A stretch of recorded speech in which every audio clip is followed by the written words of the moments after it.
بسم الله الرحمن الرحيم. أحييكم بتحية الإسلام، تحية طيبة مباركة من عند الله، وتحية أهل الجنة.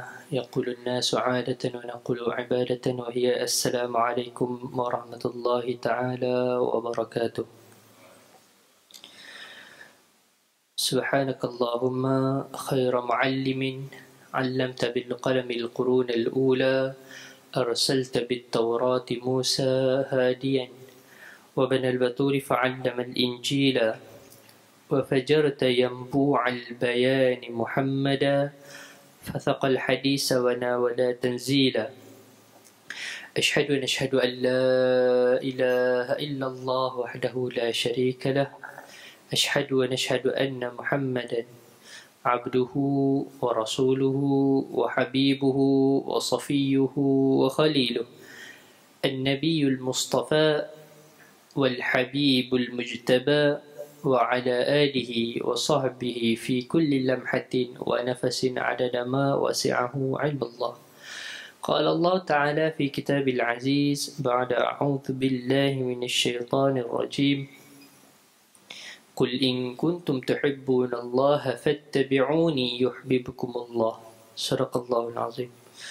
اللهم صل وسلم على نور الأنوار، سر الأسرار، وترياك الأغيار، ومفتاح باب اليسار، سيدنا ومولانا محمد المختار، وآله الأطهار، وأصحابه الأخيار، عدد نعم الله وإفضاله. اللهم صل على سيدنا محمد الفاتح لما أغلق والخاتم لما سبق، ناصر الحق بالحق والهادي إلى صراطك المستقيم، وصل الله عليه وعلى آله حق قدره ومقداره العظيم. اللهم اجعلنا من الذين يستمعون القول فيتبعون أحسنه.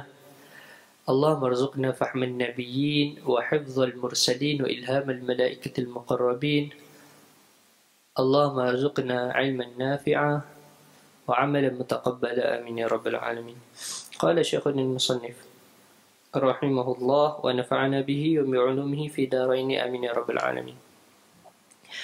Cinta terhadap Allah. Sabda Rasulullah sallallahu alaihi wasallam sebagaimana yang diriwayatkan oleh Abu Hurairah radhiyallahu taala anhu: "Idza ahabba Allah azza wa jalla al-'abda qala li Jibril, ya Jibril, inni uhibbu fulanan fa ahibba." فيحبه جبريل ثم ينادي جبريل في أهل السماء: إن الله تعالى قد أحب فلانا فأحبوه، فيحبه أهل السماء. صدق رسول الله صلى الله عليه وآله وسلم. صدق الله العظيم. Alhamdulillah tuan-tuan yang dirahmati Allah, kita dipertemukan lagi pada pagi ini, dimuliakan oleh Allah Subhanahu Wa Taala pada pagi ini untuk kita dapat hadir ke dalam rumah Allah Subhanahu Wa Taala yang mulia di pagi yang mulia ini untuk kita sama-sama memanifestasikan ubudiyah kita terhadap Allah Subhanahu Wa Taala. Kerana setelah jelas iman di dalam hati kita, setelah kuat akidah tauhid kita dalam hati, maka fasa yang kedua dalam menjadi seorang hamba ialah memanifestasikan keimanan tersebut. Maka tanda adanya iman dan juga bertambahnya iman ialah dengan bertambahnya amal. Maka salah satu amal yang paling Allah Ta'ala suka ialah amal yang Allah Ta'ala wajibkan, iaitu ialah solat. Dan juga mendekatlah hamba itu, dalam satu hadis kudusi Allah Ta'ala sebut, mendekatlah hamba itu kepada aku dengan amal yang wajib, kemudian ditambah lagi dengan amal yang sunat, iaitu kita buat solat fardu secara berjemaah, yang mana ittifaq ulama sebut sebagai sunat muakkadah. Jumhur ulama sebut sunat muakkadah, walaupun ada ulama yang mengatakan fardu kifayah. Ala kulli hal, kita dah, kalau tak pun kita sunat, kita dah selesaikan salah satu daripada perkara yang fardu di dalam kardiyah kita. Maka kita bersyukur sangat-sangat. Dan kalau belum niat iktikaf, sama-sama lah niat iktikaf. Itu ketika fi hadzal masjid lillahi ta'ala. Baik tuan-tuan, kita masuk dalam, kita dah sampai kepada perbahasan yang seterusnya, iaitulah cinta terhadap Allah. Muka surat 46. Baik. Sabda Rasulullah sallallahu alaihi wasallam. Jadi yang ni ialah hadis kursi. Salah satu daripada hadis kursi yang diriwayatkan oleh Imam Tirmizi ataupun Imam Turmudi ataupun Imam Tirmizi. Dia boleh baca macam-macam. Jadi kata, apabila sekiranya Allah mencintai hamba-Nya, maksudnya kita dah baca matan tadi, idza ahabballah, sekiranya Allah mencintai hamba-Nya, maka Allah akan berfirman kepada Jibril, wahai Jibril, sesungguhnya aku mencintai si fulan, maka cintailah engkau padanya. Maka Jibril pun mencintainya dan menyeru Jibril akan kepada penghuni langit, sesungguhnya Allah telah mencintai si fulan, maka cintailah dia. Maka penghuni langit pun turut mencintainya. Jadi tuan-tuan, ini yang kita nak kejar. Orang kalau dah mencintai seseorang, maka seluruh apa yang orang yang dicintai itu buat, dia akan suka. Dan dia akan suruh orang yang ada di sekeliling dia pun untuk turut suka juga kepada orang yang dia suka. Kan? Macam kita lah. Kan? Kita suka sama orang. Kita nak kawan kita pun suka kepada dia. Kan? Kita nak kawan kita pun suka kepada dia. Sebab apa? Sebab kita dah suka kepada orang ni. Jadi kita nak kawan-kawan kita, ahli keluarga kita pun suka kepada dia juga. Jadi konsepnya sama. Konsepnya sama. Walaupun berbeza dari sudut, cinta Allah tak sama macam kita. Sebab tu kita kena faham, bila kita sebut tentang cinta Allah, kita sebut tentang marahnya Allah, kita sebut tentang sayangnya Allah. Jadi jangan faham macam mana manusia sayang, manusia kasih, manusia tak. Beza. Ya, Allah tak ada feeling tu, tak ada. Bila Allah Ta'ala cinta, maksudnya Allah Ta'ala redha. Okay? Kita kena bezakan lah. Baik. Selesai. Cinta menurut ulama tasawuf. Ketika mensyarahkan hadis yang mulia ini, Syekh Imam Abul Qasim Karim Hawazin Al-Qushairi, atau lebih dikenali dengan sebagai Imam Qushairi, di dalam kitab beliau Risalah Qushairiyah, ini antara kitab tasawuf yang awal. Antara kitab-kitab tasawuf yang awal ni lah dia. Dalam kurun keempat atau kurun ketiga atau kurun keempat ditulis karangan Imam Qushairi ni. Okey. Menyebut cinta merupakan satu kemuliaan. Sesungguhnya setiap kecintaan hamba kepada Allah, Zat yang Maha Sempurna, disaksikan olehnya serta dibalas dengan kecintaan yang mendalam. Bahkan Allah menyampaikan penyaksian cintanya itu kepada Sayyidina Jibril alaihissalam, serta memerintahkan Sayyidina Jibril dan penghuni langit turut mencintai hamba pilihannya. Baik. Ini adalah satu kemuliaan. Ya, kalau Allah Ta'ala dah cinta, ini satu kemuliaan. Al-Junaid ketika mensifatkan ciri-ciri hamba yang mencintai Allah Subhanahu wa Ta'ala berkata, sifat mahabbah seorang hamba pada Tuhannya ialah apabila hamba itu tidak sekali-kali jemu memuji dan memuji Allah sehingga dia tenggelam di dalam keasyikan mahabbah padanya. Jadi kata Imam Junaid, Imam Ta'ifatain, guru bagi ahli-ahli sufi, guru dia lah antara orang yang pertama meletakkan asas-asas dalam ilmu tasawuf. Dia menyebut bahawasanya sifat mahabbah ni ialah apabila orang tu tidak sekali-kali jemu memuji dan memuji Allah SWT sampailah dia tenggelam dalam keasyikan mahabbah padanya. Ialah kita bila kita memuji, puji, kita sebut nama orang yang kita suka tu, sampai kita pun dia akan sampai kita tenggelam. Yang mana kita pun dah tak ada word dah untuk kita sebut. Yang mana kita hanya tinggal ingatan. Ini yang kita sebutkan zikir, ataupun kita sebutkan fana, ataupun ialah zikir dengan hati, zikir dengan ingatan.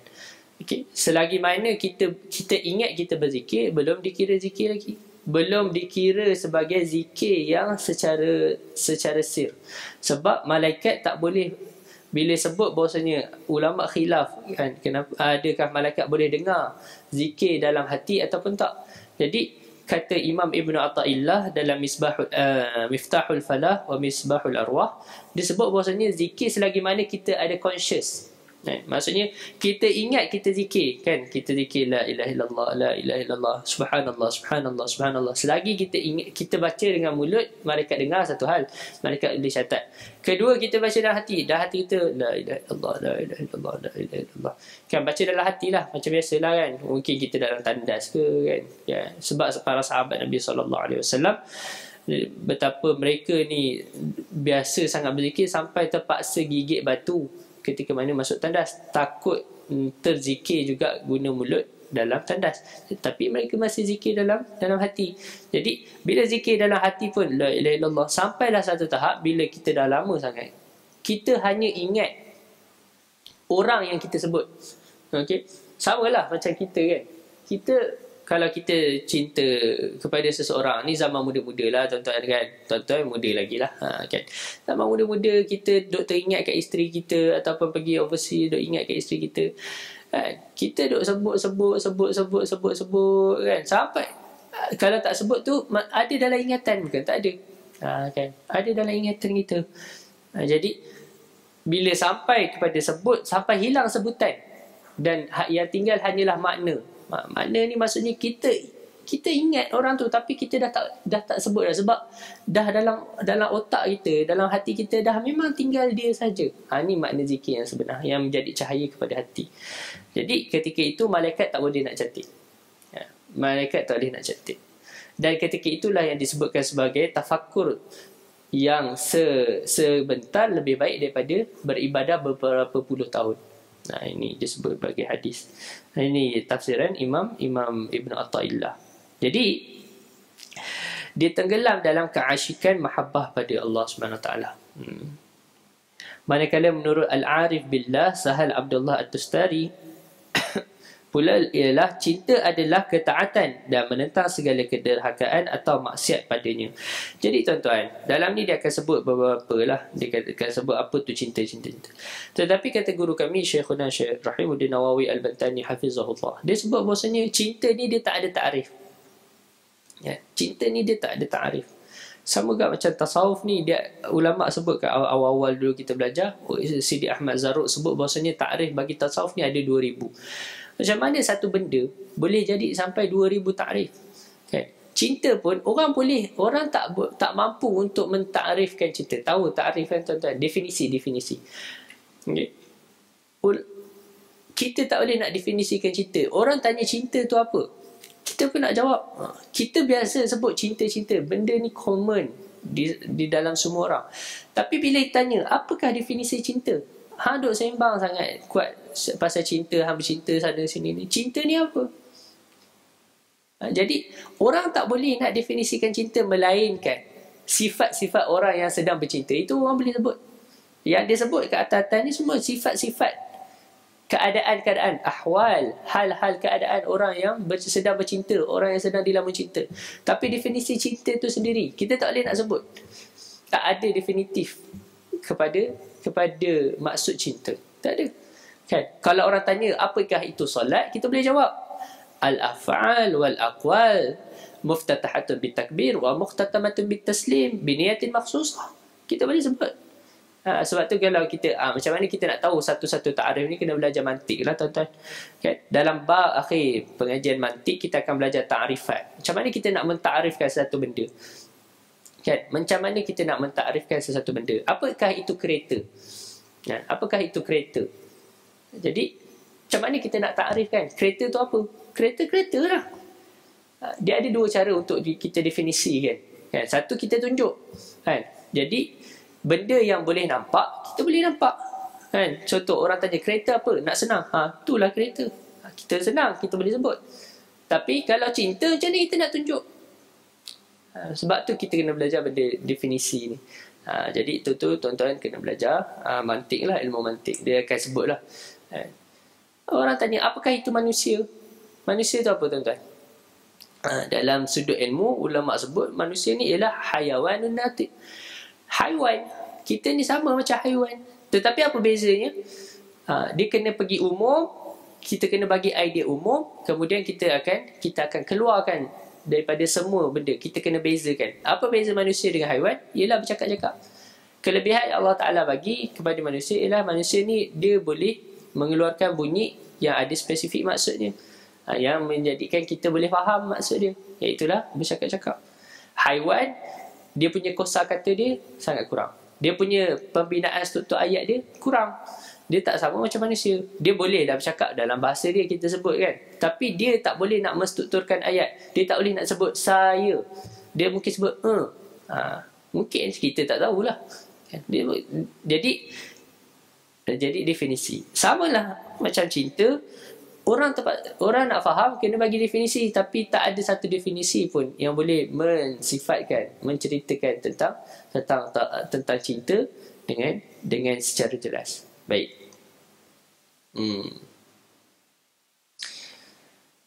Allah. Jadi kata Imam Sahal, cinta adalah ketaatan dan menentang segala kederhakaan atau maksiatnya. Jadi yang ni ialah cinta yang sempurna. Okey, yang ni ialah cinta yang sempurna. Sebab tu ada kata syair Arab. Kamu mendakwa bahawasanya kamu cinta, tetapi kamu melanggar perintah orang yang kamu cintai. Kamu tak ikut cakap dia. Sedangkan innal muhib liman yuhib muti', kan? Sesungguhnya orang yang mencintai orang yang dicintai akan mengikut orang yang dicintai, kan? Kita kalau awak kata jomlah pergi jalan, okey. Kita kalau wife kita kata jomlah balik kampung, alah tak larat lah, jomlah. Kan kita pun okeylah. Jomlah pergi IKEA, alah jauh lah, jomlah, alah jam lah, jomlah bang. Kita pun jomlah. Kan. Jadi orang yang mencintai akan mengikut orang yang dicintai. Jadi kalau kita mencintai Allah dan mencintai Rasulullah sallallahu alaihi wasallam, maka kita akan ikut apa yang Allah Taala suruh dan apa yang Allah Taala larang. Kita akan tinggal apa yang Allah Taala larang. Kita akan mencintai Rasulullah sebagaimana apa yang Rasulullah buat. Sebab itu kita tengok sirah para sahabat Nabi sallallahu alaihi wasallam. Baca kisah-kisah mereka. Subhanallah, bagaimana mereka ikut Nabi. Kan? Kita sebut memang zaman sahabat tak pernah tanya Rasulullah ini sunat ke ini wajib. Tak. Rasulullah buat. Rasulullah tinggal, kita tinggal. Dalam banyak perkara. Kan? Saya nak Ali bin Abi Talib. Dia nampak satu ketika orang tengok dia nak pergi musafir. Dia naik unta, kemudian dia tengok langit, kemudian dia gelap. Dia tanya, wahai Sayyidina Ali, kenapa kau buat macam tu? Dia kata, aku nampak Rasulullah buat macam ni. Kan? Aku nampak Rasulullah buat macam ni. Sayyidina Ibn Umar ketika satu masa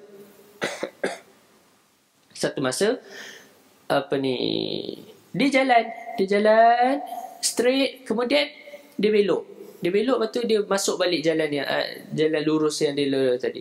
Orang tanya, wahai Ibn Umar, kenapa kau buat macam ni?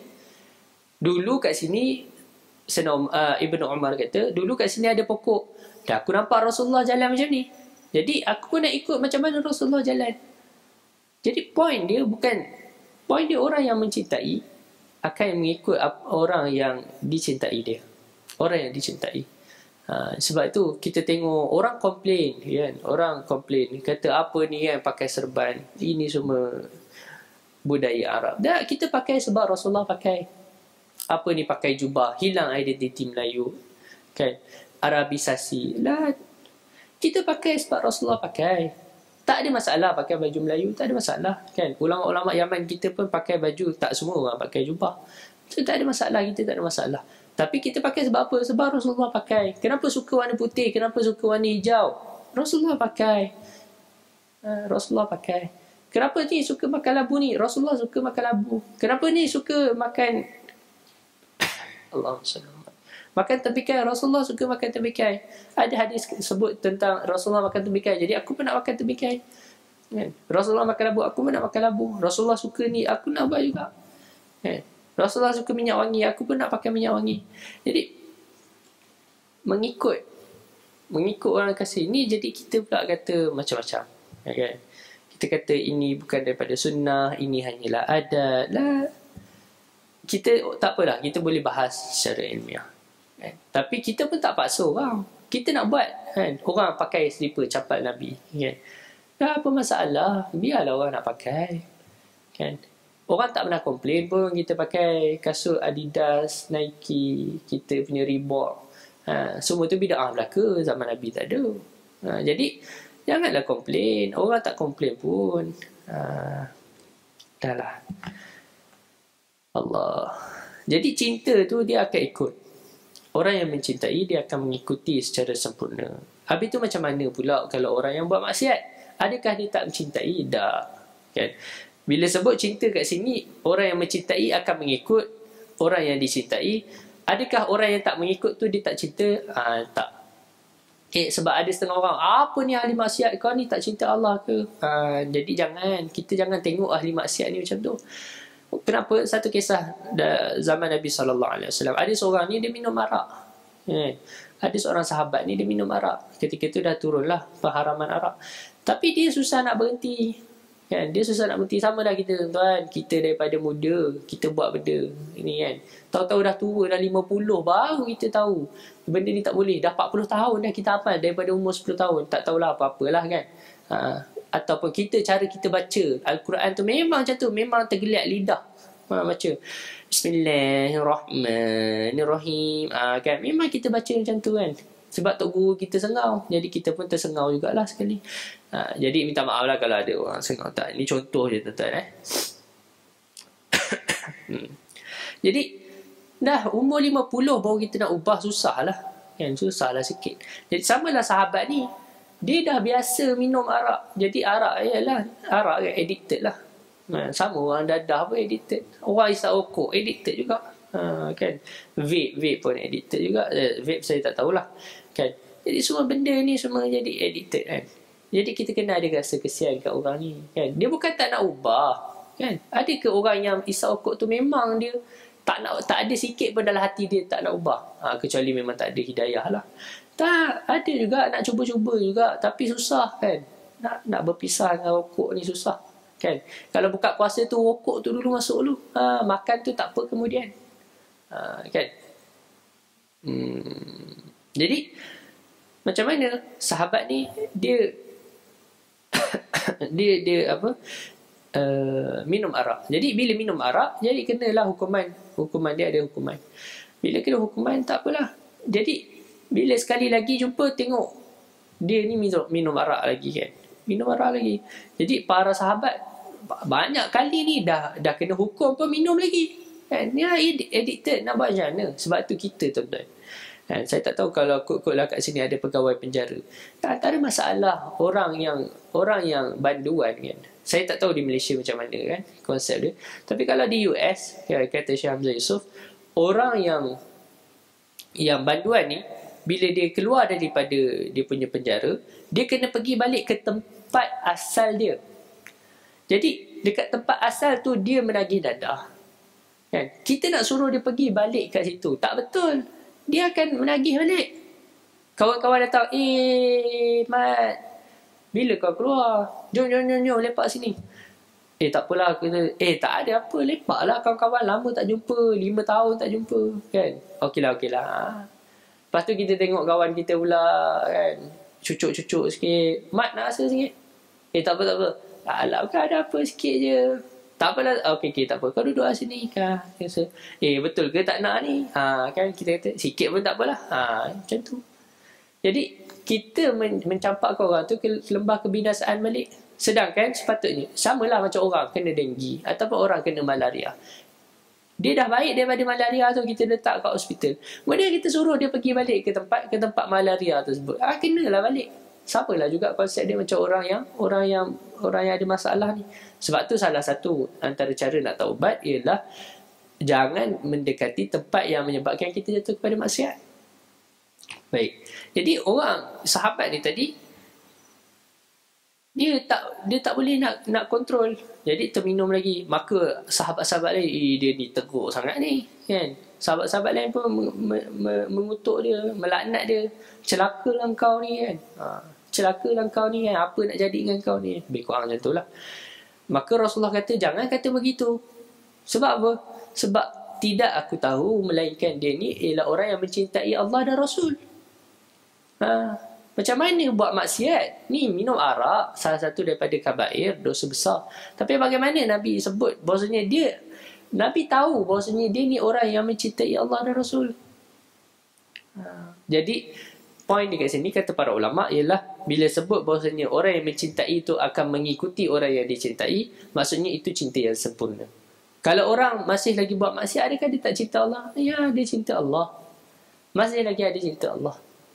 Cuma mungkin dia kalah dengan nafsu dia. Sebab tu kita kena ada rasa belas kasihan kepada manusia. Jangan kita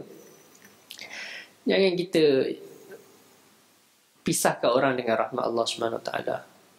Ini masalah orang zaman sekarang dah tak ada sifat rahmah. Yelah, zaman sekarang susah. Kita faham. Jadi kita terikut. Kita agitate. Kita terikut-ikut. Kita pun jadi bermasalah dengan dunia. Menyebabkan kita nak marah semua orang.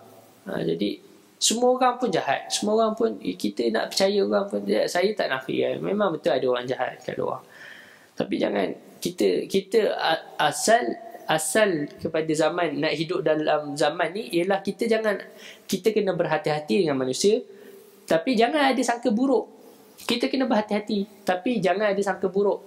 Kalau zaman dulu memang kita disuruh untuk berhusnuzan billah wa husnuzan bi ibadillah. Kata Habib Abdullah bin Shihab, dia kata husnuzan billah wa husnuzan bi ibadillah. Kita kena ada sangka baik dengan Allah dan sangka baik dengan makhluk-makhluk Allah. Tapi kata para ulama, pada zaman ni kita kena berhati-hati. Kita kena berhati-hati. Jangan sangka buruk. Kita masalah sangka buruk dulu. Tengok orang, siapa ni kan? Saya lah kan. Saya nak pergi ke Sungai Wei kan? Sungai Wei depan ni kan? Sungai Wei. Dekat traffic light tu, kalau dari KL lah, kalau beraya persekutuan, dari KL nak Sungai Wei, nak naik yang ada LDP tu kan, yang dekat Sunway Piramid tu. Bila kat traffic light tu, ada seorang tak tahulah orang apa kan, jalan pergi ke kereta tengok kan. Kita apa persepsi awal kita? Persepsi, ni orang gila ni. Awal-awal ni kunci kereta siap-siap. Yelah, kita kena ada lah protection kita. Tapi bagaimana sangkaan awal kita? Dia ni nak buat apa ni kan? Kita fikirlah. Tapi jangan sangka buruk. Kita berhati-hati itu betul, perlu. Sebab itulah apa yang lembaga zakat buat, itu betul. Janganlah kita marah sangat. Ini susah, betul lah. Saya tak nafikan susah prosedur. Ada benda yang kadang-kadang kita panggil apa tu istilah dia? Birokrasi kan. Kita tak nafi, saya bukan komen pusat zakat tak. Kadang-kadang susah. Memang ada orang yang memang memerlukan, rasa susah kan. Tapi apa yang pusat zakat buat tu betul, sebab ramai orang menipu. Kita tak nafikan, ramai orang menipu. Ramai orang menipu. Jadi apa yang pusat zakat tu jangan kita condemn 100% tak. Tapi perlu ada penambahbaikan, dia perlu. Orang yang memang sangat perlukan. Anak tengah sakit. Memang betul, kita nampak betul anak tu sakit. Janganlah suruh isi 10 borang. Bagi dulu. Kan? Sebab tu kita panggil apa? Kalau medical punya term, kalau kita pergi hospital tu, yang dekat first kali depan pintu hospital, tempat apa? Kawasan apa? Emergency kan? Emergency. Apa istilah yang digunakan oleh doktor dekat tempat emergency? Apa dia? Kat sini tak ada doktor Semua engineer belaka. Dan semua bos belaka. Kan? Jadi term dia apa? Triaging. Kan dia ada merah, kuning, hijau. Kan lampu tu. Kan ada triaging. Kan? Kalau merah, tengok kritikal merah. Rawat ni dulu. Walaupun dia baru sampai, ada 30 orang di depan dia. Tapi 30 orang ni warna hijau. Rawat yang merah ni dulu.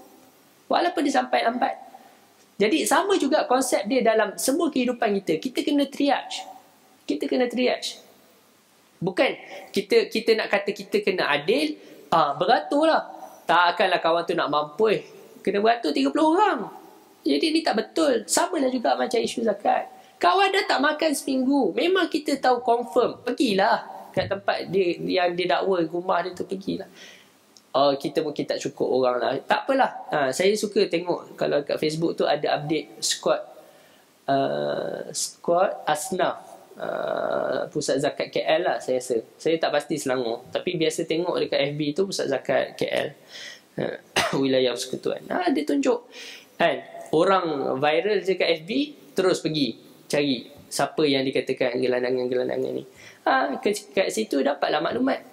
Dia kata apa ni, gelandangan ni dia memang memang dapat ke, atau dah terputus ke, kita tak tahu maklumat ni, baru kita dapat. Jangan terus hentam kan, jangan terus hentam. Jadi kita perlukan penambahbaikan. Betul, kita tak nafikan, tapi apa yang dia buat tu betul kan? Sebab zaman ni memang zaman yang sukar. Allah. Apa?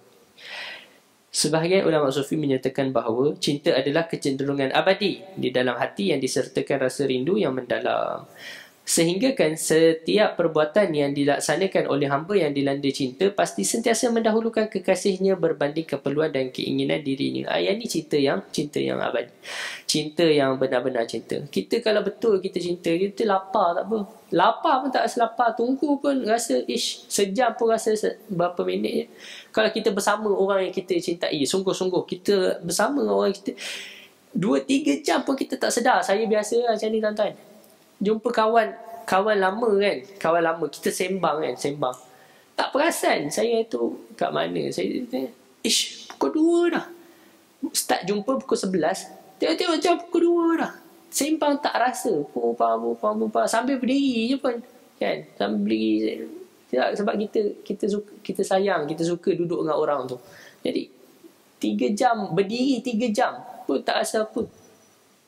Tak rasa apa. Kalau kita nak kena berdiri macam kat padang kawat tu, tumbang juga. Kan? Ni tak, kalau kita dengan kita tak ada masalah. Sufyan bin Uyainah berkata, man ahabba Allah ahabba man ahabbahu Allah Ta'ala, wa man ahabbahu Allah Ta'ala ahabba ma ahabba fillahi Ta'ala, wa man ahabba ma ahabba fillahi Ta'ala ahabba an la ya'rifahu an-nas. Barang siapa cinta kepada Allah, maka ia akan mencintai orang yang dicintai Allah. Ya, kalau kita kata kita menyayangi Allah, kita akan menyayangi orang yang dicintai Allah. Maka dan semua orang ni termasuk di dalam kasih sayang Allah. Semua manusia, kafir ataupun muslim, semua manusia. Sebab tidak jadi, kata para ulama, tidak akan jadi dunia ni. Allah Ta'ala jadikan dunia ni memang betul dengan kekuatan dia, tapi Allah Ta'ala jadikan atas dasar kasih sayang juga. Allah Ta'ala jadikan dunia ni atas dasar kasih sayang dia juga. Dan idea bahawasanya Allah Ta'ala sayang sebahagian makhluk dan benci sebahagian makhluk tu idea yang tak kurang tepat. Betul Allah Ta'ala ada murka kan? Tetapi asal setiap makhluk yang Allah Ta'ala jadikan tu Allah Ta'ala sayang. Jadi sayang ni dia ada umum dan ada khusus. Khusus adalah kan, Allah Ta'ala bagi dengan perkhususan. Kita orang Islam, Allah Ta'ala sayang dengan lebih khusus. Tapi secara umum semua makhluk Allah Ta'ala sayang. Jadi kita pun kena mencintai seluruh manusia kan? Kita kena sayang dan kita kena ada rasa belas kasihan kepada seluruh manusia. Hatta kita tengok jahat sekalipun, hatta Amerika sekalipun, kita kena rasa kesian kat mereka kan? Kesian dibunuh saudara kita ni, ya kita kena kesian sebab dia jahil, ataupun memang sebab dia dah tertipu dengan syaitan, dia tertipu dengan diri dia sendiri. Orang yang menzalimi orang lain, sebenarnya dia menzalimi diri dia sendiri kan? Israel menzalimi diri sendiri, bukan hakikatnya. Ya, kita lihat metafizik dia lah. Hakikatnya ialah dia menzalimi diri sendiri, bukan dia menzalimi orang Palestin. Sebab itulah Rasulullah SAW sebut, bantulah saudara kamu yang dizalimi dan menzalimi. Sahabat tanya, ya Rasulullah, bantu orang yang dizalimi kami faham, tapi macam mana nak bantu orang yang menzalimi? Takkan nak bantu lagi, takkan nak tolong dia buat jahat. Tak. Rasulullah kata apa? Bantu dia supaya jangan dia teruskan kezaliman dia. Rasulullah suruh.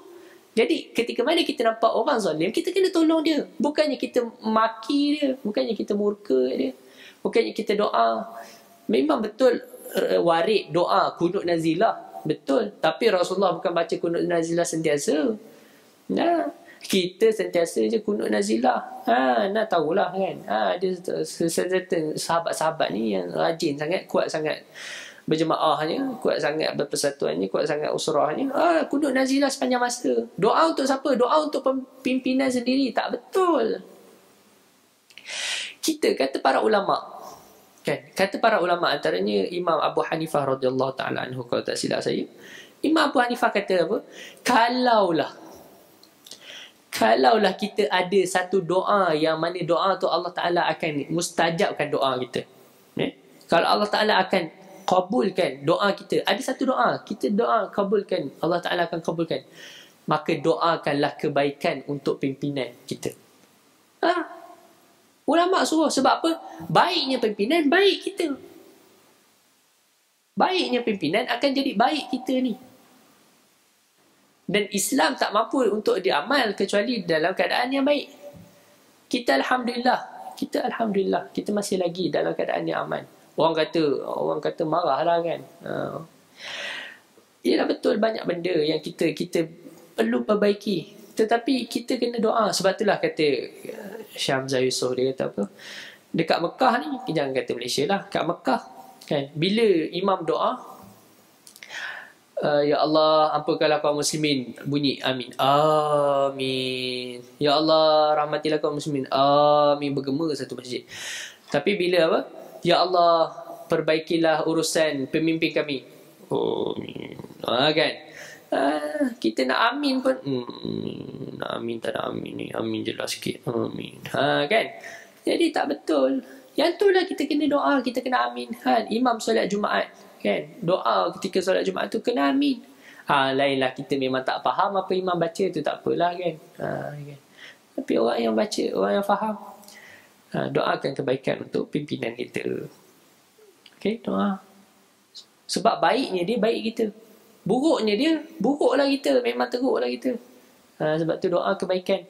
Doa memang betul, panjangkanlah umur kepimpinan kami, sultan kami, agung kami, dalam keadaan yang baik, dalam keadaan dia mentaati perintah Allah, dalam keadaan dia diberi taufik untuk melakukan kebaikan. Jadi doa tu baik. Allahu Akbar. Barang siapa cinta terhadap yang dicintai Allah, maka ia cinta pada perbuatan yang dilakukan semata-mata kerana Allah, kerana cinta Allah. Barang siapa cinta terhadap perbuatan yang dilakukan semata-mata kerana cinta Allah, maka kecintaannya dalam melakukan perbuatan itu akan membangkitkan rasa tanpa ingin diketahui manusia. Baik. Jadi kalau kita mencintai orang-orang ahlillah, kita sebut orang-orang yang dicintai oleh Allah SWT. Ya, orang-orang yang dicintai oleh Allah, dia buat segala sesuatu ni memang hanya kerana Allah SWT. Maka kita pun nak juga buat untuk buat sesuatu kerana Allah. Sebab tu lah tuan-tuan, elok kita baca kitab Tabaqat para ulama. Kan, Tabaqat para ulama. Bacalah kisah-kisah para awliya ilahi salihin, ulama-ulama soleh. Kan, kita kena baca, kita kena dengar. Kan, nanti minta dengan CD Maulana Omar kita kan, Ustaz Omar kita, minta dia buku-buku kat sini kan, buku-buku kisah para habaib kan, para habaib kan, ulama-ulama di Yaman. Subhanallah, dia orang antara ulama yang banyak karang kisah-kisah kisah para ulama mereka lah kan, para ulama mereka. Jadi at least sehari sehari kita dengar ulama ni kan. Contoh siapa? Habib Abdul Rahman As-Saqaf, ataupun Habib Abdullah Al-Aidrus, ataupun Imam Faqih Muqaddam. Jadi bila kita dengar kisah-kisah mereka ni, menyebabkan kita ni ada kekuatan untuk beramal. Okay? Dan rasa naik himmah kita untuk jadi seperti mereka. Sebab memang manusia ni ialah makhluk yang kita sebut sebagai imitatif kan, makhluk yang suka imitate. Anak-anak kan, kita dah pernah sebut dulu, baby kan, anak-anak ni memang dia akan ikut perangai mak bapak dia kan. Even cara tidur pun dia akan ikut kan. Biasa tengok gambar ke Facebook tu kan, baby, cara anak tidur dengan bapak sama je. Bapak angkat tangan sebelah, anak pun angkat tangan sebelah. Bapak tidur terlentang, anak pun tidur terlentang. Bapak tidur meniarap, anak pun tidur meniarap. Jadi kita ni makhluk yang imitatif. Maka bila kita tengok orang-orang soleh dan kita baca kisah-kisah orang soleh, kita rasa nak ikut. Sebab itulah berhati-hati bila jangan baca kisah orang-orang yang ahli maksiat. Kan? Jangan tengok orang ahli maksiat. Samalah kita nak tengok orang yang hebat kan. Sekarang ni saya suka tengok lecture Richard Feynman kan. Kenal tuan-tuan Richard Feynman ni kenal? Ada tak kenal lah? Orang 80-an lah. Dia meninggal 88, tahun 88. Richard Feynman ni ialah Nobel laureate dalam fizik. Kan, dia dapat anugerah Nobel Prize tahun 65. Kan, tahun 65. Orang Inggeris lah, orang kafir lah. Tapi point dia apa? Sebab kita suka, sebab nak tengok bagaimana cara dia presentation dia sangat menarik. Kan? Presentation dia sangat menarik. Dia antara 10 orang fizisis yang terbaik dalam abad manusia ni lah. Kan? Antara 10 fizisis terbaik. Jadi kita nak tengok orang tu sebab kita nak imitate dia. Kan? Kita nak imitate dia. Sebab tu tuan-tuan, kalau nak tengok seorang murid ni nampak lebih kurang je macam tok guru dia. Sebab apa? Cara kuliah sama. Sebab dia dah duduk bertahun-tahun dengan guru dia. Maka dia akan imitate bagaimana cara guru dia berceramah. Saya pun mungkin ada sikit sebanyak imitate apa yang guru-guru saya buat. Jadi kita ni memang manusia yang suka meniru. Tak ada masalah tuan-tuan. Memang kita disuruh tiru Rasulullah, kita disuruh tiru orang-orang yang soleh. Ya, memang kita disuruh tiru. Okay? Dan disuruh mencuri sifat-sifat orang yang soleh. Kan? Jadi memanglah term tu nampak buruk kan, tapi itulah maksudnya. Memang kita ni, lecturer saya pun kata kan, kita ni memang kena meniru kan. Belajar ni memang kena meniru. Ya, memang betul, kita memang meniru kan. Kita ambil idea-idea orang kan kita kalau kita nak tulis jurnal, ya memang kita akan quote sebanyak-banyak berapa banyak jurnal yang kita boleh quote. Kemudian kita akan add lah kita punya new idea kan. Tapi kita kena meniru juga idea orang-orang terdahulu. Baik. Inilah takrifan cinta dan mahabbah para hamba terhadap Rabb-Nya menurut perbahasan dan pandangan para ulama sufi yang telah melalui perjalanan ma'rifat mereka menuju Allah Subhanahu Wa Taala. Namun perasaan cinta ini akan dianugerahkan oleh Allah Subhanahu Wa Taala hanya buat hamba pilihannya. Apabila Allah mencintai hambanya, pasti dia akan membimbing kepada redha-Nya, menerusi nur hidayah yang melimpahi hati hamba-hamba yang bertakwa. Jadi kalau Allah Ta'ala suka kepada seseorang, Allah Ta'ala akan bagi dia ilham. Sebab tu ilham ataupun kita panggil apa? Thought ni kan. Ada ilham ni ataupun apa bahasa lain ni? Ilham lah kan. Ilham ni bahasa Melayu kita faham lah. Ilham juga kita pakai. Ilham ni ada 4. Okay, kata Imam Haris Al-Muhasibi, ilham ni ada 4. Satu ilham Rabbani, iaitu ilham ataupun ilham lah, ilham daripada Allah Subhanahu Wa Taala. Yang kedua ilham malakani, ilham daripada malaikat. Kemudian ilham nafsani, ilham daripada nafsu kita. Yang keempat ialah ilham syaitani. Jadi khatir syaitani, khatir kan. Khatir ni macam mana kita nak terjemah khatir ni? Allah, saya lupa lah. Khatir ni ialah khatir lah, thought dan thought. Kita punya ilham lah. Kita kalau bahasa kepada Allah kita sebut ilham. Allah dan malaikat kita sebut ilham. Tapi kepada syaitan dengan nafsu kita sebut khatir. Kan, khatir. Jadi kalau kita rasa kuat untuk beribadah, memang kita kuat sangat. Dia punya push dia tu, itu ialah ilham daripada Allah SWT. Kan, hari ni nak kena puasa ni, tak nak puasa juga.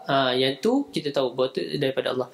Tapi kalau lah benda-benda yang sunat ataupun benda-benda yang tambahan ni, kita rasa ada datang dalam ilham dalam hati kita, nak solat 2 rakaat lah.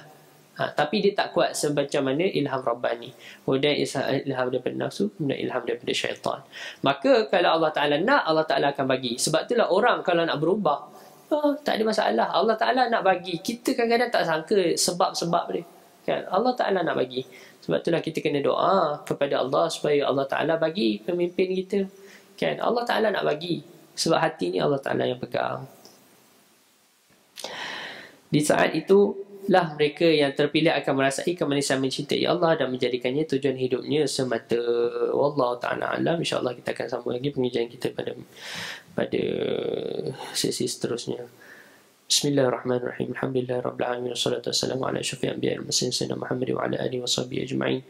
يا ربنا اعترفنا بأننا اقترفنا وأننا أسرفنا على رضا أشرفنا فتب علينا توبة توصل لكل حوبة واستر لنا العورات وآمن الروعات واغفر لوالدينا ربي ومولودينا وأهلي وإخواني وسائر الخلان وكل ذي محبة أو جيرة أو صحبة والمسلمين أجمع آمين ربي فاسمع فضلا وجود منا لا باكتساب منا بالمصطفى الرسول ناضى بكل سؤل صلى وسلم ربي عليه عد الحب وآله وصحبه عدادة الصحب والحمد لله في البري والتناهي وصلى الله على سيدنا محمد وعلى آله وصحبه وسلم تسمية كفارة سورة الناس. بسم الله. السلام عليكم ورحمة الله تعالى وبركاته.